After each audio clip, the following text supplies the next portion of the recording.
everybody, John here. This is going to be my contest entry to Andy's Cloudy Mulder's 300 subs contest. So there's 3 questions that Andy asks, which I'll describe now, but I'll also say, you know, well done Andy, congratulations, good on you. Andy's one of those people that have kind of been doing this for a while, around about for as long as I have, I think, but I kind of only found him about a year ago, I suppose. Makes you wonder how many other UC people out there that I just don't know about. Anyway, so Andy's first question was to show, if I understand right, 3 albums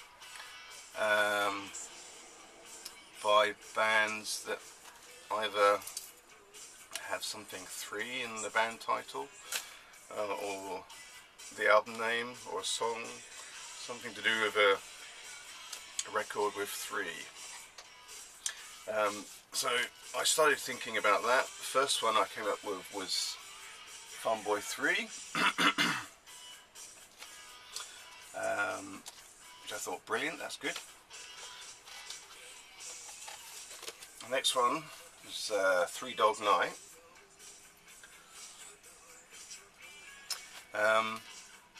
But there I got stumped because I couldn't find another band with 3 in their title of the band name.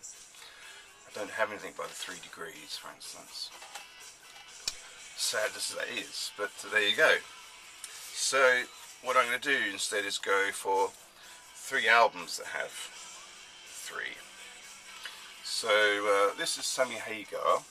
Still got the shrink on, so it might be a bit too shiny here, I don't know.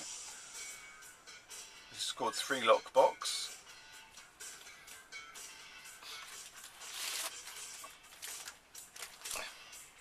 Geffen Records label, nothing special about that.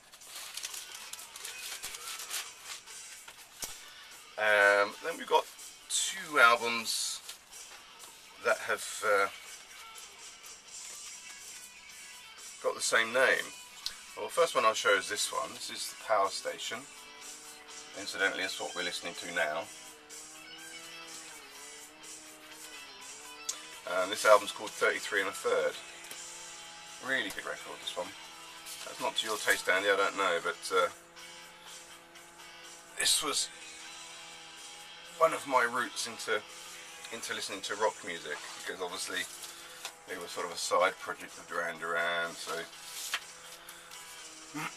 I discovered T-Rex through these, for instance, amongst other things. So yeah, 33 1/3. Coincidentally, same album title for this George Harrison album.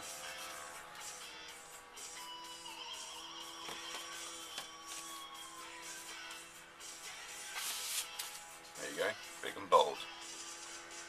Got quite a nice little label too.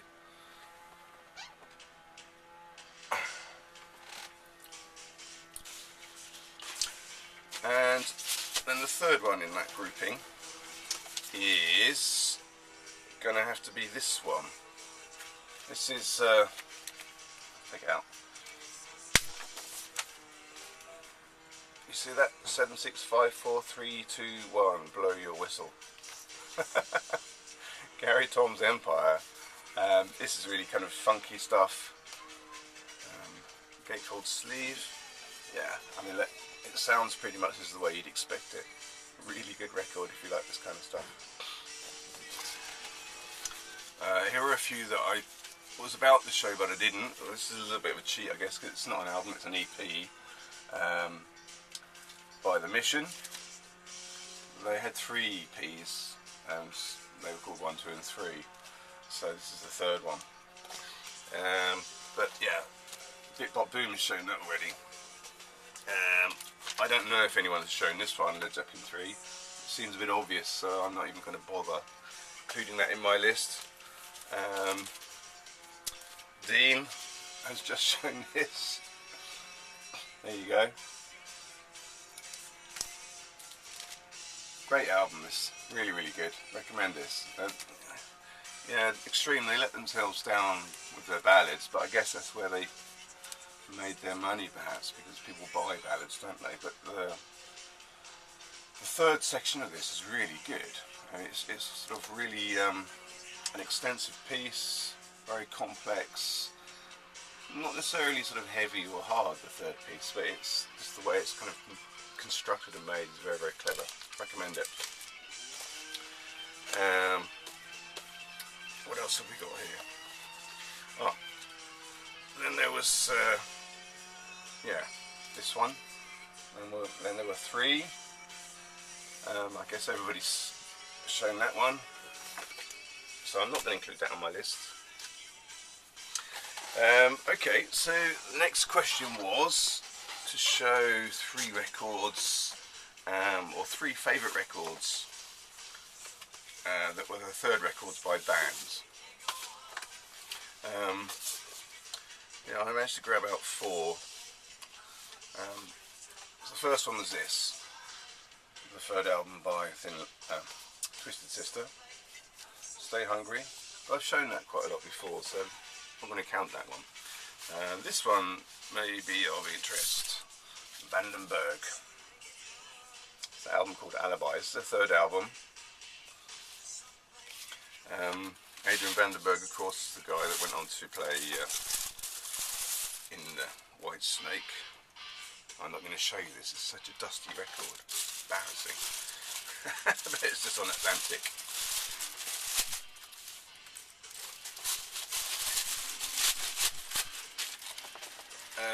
Another third album is this. Again, also a bit dusty. I just don't play these things enough. This is the Book of Armageddon by Venom.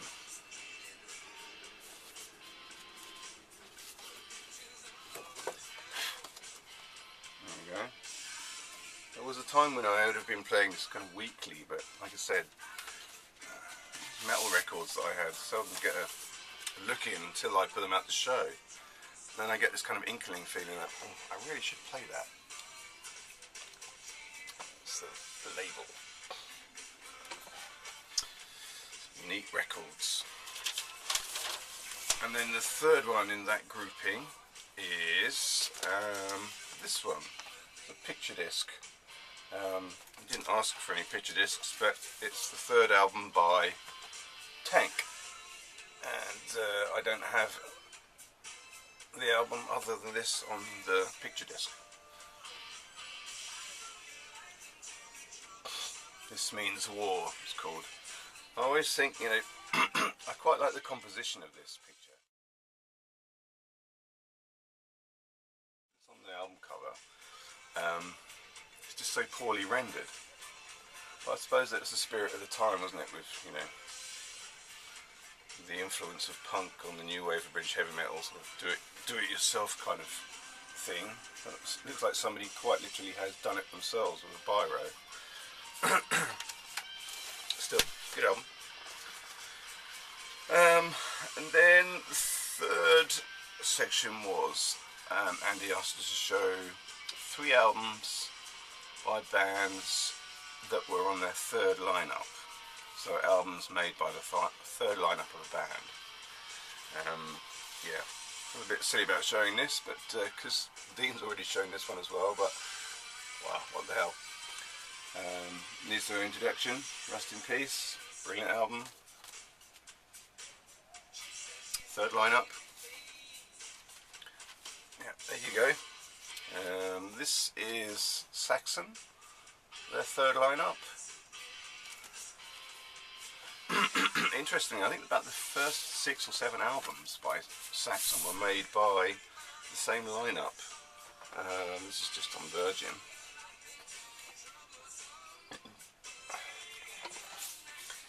Not necessarily Saxon's greatest work. I think they were in a period, I mean, you can tell by looking at the sort of style of the album cover up. They were in this sort of situation where traditional metal just wasn't selling, but hey, people were investing a lot of interest in Guns N' Roses, so I think there was pressure from record labels to reflect that, try and be a little bit like Guns N' Roses, and I think you can hear that in some of the music. Not my favourite album by them, but hey, it's made by the third lineup. And then there is this. This is Samson, or Paul Samson, but we're going with the name Samson. This is the third lineup of this band. The first lineup, as you know, had Bruce Dickinson in, and I think they did 2 or 3 albums, but then he was stolen away by Iron Maiden. The rest is history. Also had that drummer called Thunderstick. The guy has wore like a gimp mask. And he eventually disappeared and got replaced. The vocals on this is by somebody called Moore. Vinnie Moore, I think his name was. Because Paul Samson's died now, hasn't he? He died quite young. At quite a young age. I always got the feeling that he was actually quite bitter because, Iron Maiden obviously went off to huge fame. Probably the most biggest heavy metal band of all time.